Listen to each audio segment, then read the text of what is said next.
একদিন গভীর জঙ্গলে এক শিকারী দেখল একটি সিংহ কষ্টে গর্জন করছে। তার পায়ে বড় একটি কাঁটা বিঁধে আছে।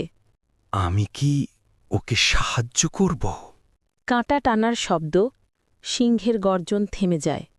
শিকারী সাহস করে কাঁটাটা বের করে দিল, আর সিংহের রাগ বদলে গেল কৃতজ্ঞতায়। ড্রাম সাউন্ড, দৃশ্য বদলে রাজদরবার। এই মানুষ অপরাধী, তাকে সিংহের খাঁচায় ফেলে দাও।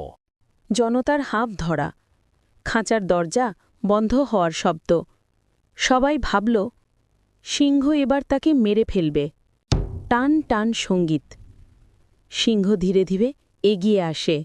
এবার বুঝি আমার শেষ। কিন্তু না, সিংহ আক্রমণ না করে চুপচাপ তার পাশে বসে গেল। অবিশ্বাস্য, সিংহ ওকে আঘাত করছে না কেন? কারণ একদিন আমি ওকে সাহায্য করেছিলাম। ভালো কাজের ফল ভালোই হয়। তুমি মুক্ত।